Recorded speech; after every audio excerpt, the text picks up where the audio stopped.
Hi everyone. 안녕하세요. This is your Korean 쌤, 진아. Today we're going to learn 눈앞이 캄캄하다. Can you repeat? 눈앞이 캄캄하다. Okay. 눈앞. 눈 앞. 앞 is front. So 캄캄하다 means to be dark. Very dark. So 눈앞이 캄캄하다. You cannot see. It's very dark. What does that mean? Here, look at her. She's in the office and there are a lots of works to do, right? And do you think she's okay with that?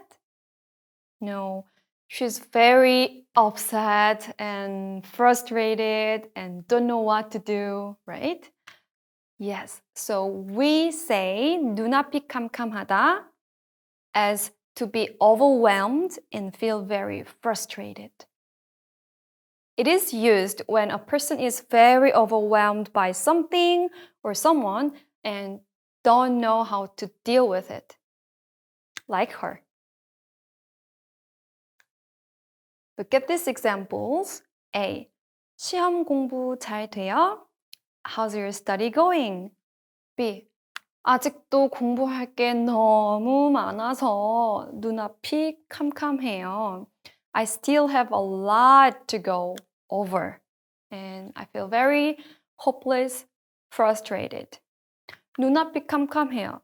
You don't see what to do. 너무 hopeless. A. 힘내요. 제가 도와줄게요. You can do it. B. How sweet. 말만 들어도 힘이 나네요. 고마워요. You can use in this context. Let's practice with exercises here. Number 1. When can 눈앞이 캄캄하다 be used?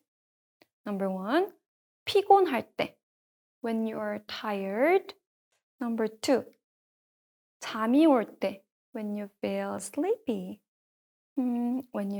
3. 희망이 없을 때.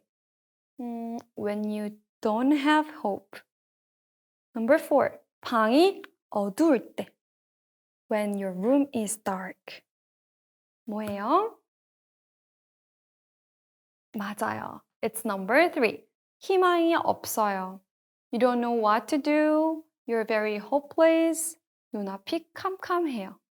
So it doesn't really mean it's really dark. Actually, it means don't know what to do. Okay. Number 2, complete this sentence. 그 소식을 듣고 그 소식. After I heard that news, 갑자기, suddenly, 눈앞이 캄캄해졌다. 캄캄해졌다. I became hopeless. I became very frustrated. So maybe this news, 그 소식 is not a good news, is a bad news. So I feel very frustrated and don't know what to do.